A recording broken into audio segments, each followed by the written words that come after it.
mad because I feel like Bris was really a superstar in the making. Like, I feel like he embodied like the like Mac Dre energy, but like in a new way. Like the dance moves, like he was just smooth as fuck, bro. You know what I'm saying, when Bris, you feel me? Rest in peace, Bris died, you know what I'm saying? You know, that shit was all over the internet, that shit was fucked up, but niggas know, you know what I'm saying, he was probably next to go. Let me start off with, Bris wasn't scared to reach out and collab with unknown people. I don't know what it was, but it seemed that Bris always somehow found unknown people with extreme amounts of talent. Look at him and the EBK crowd working together for a long time, grinding it out together. While Bris definitely didn't collab with SAC artists, he just didn't care when it came to collabing with people outside the city. He really put on a lot of people, from Slowby, Susie Made It, EBK Hot Boys, and G-Man. The amount of love he had in turn was unmeasurable from those artists. Slowby had commented on his death stating, "Thought I could hold back and say fuck all that clout chasing, but I lied. Gangsters do cry. You hurt the Southeast with this one. You know how me and the EBK Hot Boys rock for you. It was vice versa. 2142 ain't a gang. We a family. It's forever up. Rest up, lil bro." And he was pictured with the EBK crowd in Bris's hood after he had passed to share condolences.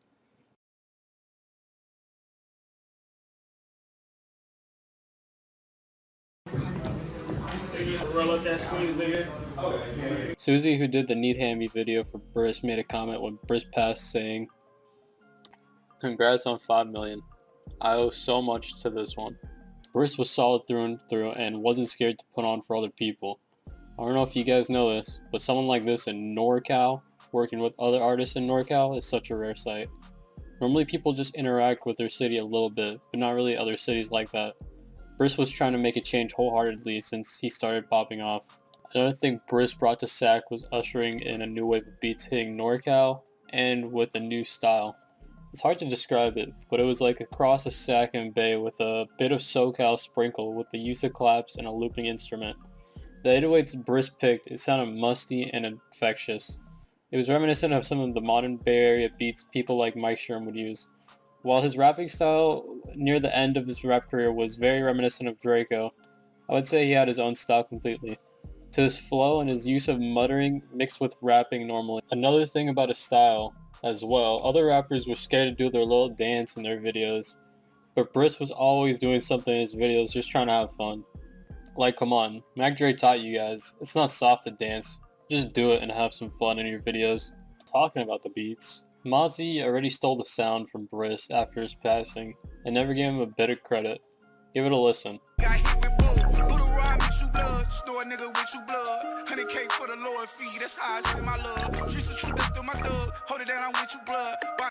Now compare this to Need Hammy. She gon' make us fight, I got a mean girl. I can never slip, I'm like a clean tree. Now I turn this bitch up, I don't care who in here. You at that pole for a minute, it's a souvenir. Got me on this GPS, I keep a shooting there. And this ocean need a vest and some scuba gear. The beats always kept a certain distinct, ominous sound that Sparky, True the Plug, and Armani helped innovate. That let Bris and his friends slip and slide over the beats with style. People constantly commend Mozzie for bringing in sample-driven beats to SAC. My question is, though, where is the love for the fully unique sound to SAC ushered in by Bris? Nobody wants to hear Uzi Marcus with his list caused by his ugly-ass teeth diss people for the 100th time on a sample beat for the 3rd year in a row. To me, it's kinda sad the man who innovated something in your city gets no love and is just another name people diss. Bris was such a talented person. Seemed to have found his sound after a couple years grinding it out, doing some other stuff. His sound seemed to be found after the 1042 tape he dropped with G-Man, which I bumped crazy personally. He had obviously been influenced by Draco a bit when speaking about flu flaming and having meet and greets, if you catch my drift. He as well flipped the Pippi Longstocking thing Draco had been saying beforehand on the track Bling Ling. This leads into my next point about the potential Bris could have hit. Going full circle to my first point, I want to state that Bris was blowing up at the time of his death. Already a lot of rappers were already messing with him.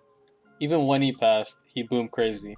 But without a doubt in my mind, if he grinded it for another year, he could have been at where he is at now views-wise. Rappers who fucked with him were most notably MB Now, Phoenix Flexin, Lil Peep, CML, Slimmy B, Filthy Rich, KT Foreign, Draco, and Bounce Back Meek. The list can actually keep going on, but I'd rather keep the video short for you guys. Even Uzi, Mark, and his crew were obviously bumping Bris heavy before his death, even if they don't admit it. Uzi had hopped on live with a friend dissing Bris after his death, and it seemed his homie and him were mouthing some of the lyrics.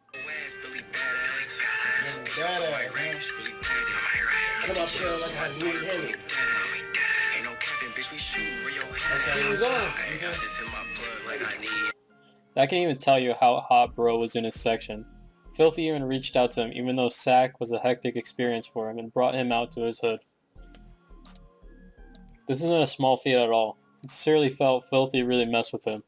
It shows he was just starting to hit if Phil would do that even after the Mozzie CML situation.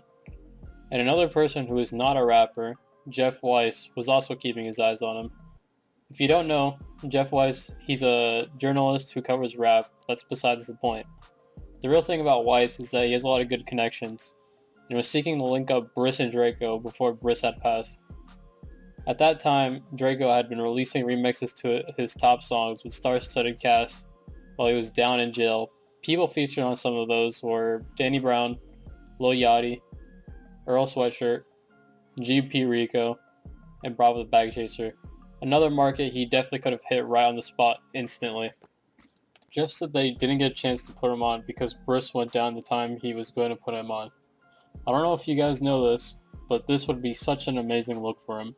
If he kept it pushing after he got out and survived longer, without a doubt in my mind, he could have got the Draco feature. Looking at how much fame Draco acquired after jail, it would be such a good look. As well as that, Draco really messed with his music. They could have easily done a crazy tape together. Especially Draco is messing with all of Bris's friends currently. It would have been so much heat coming out. Think about it.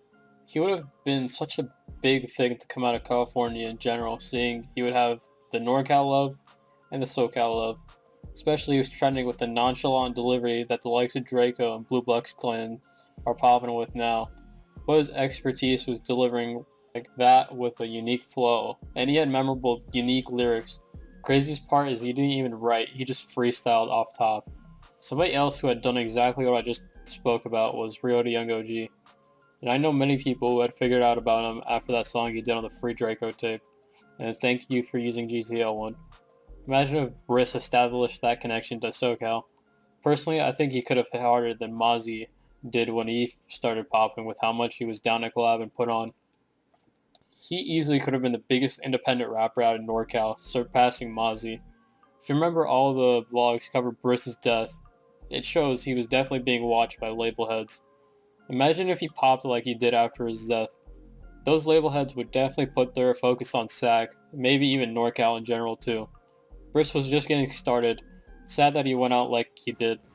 Rip Bris, support his cousin Mac J. He's hard and he's helping out Bris's family with the money he's getting.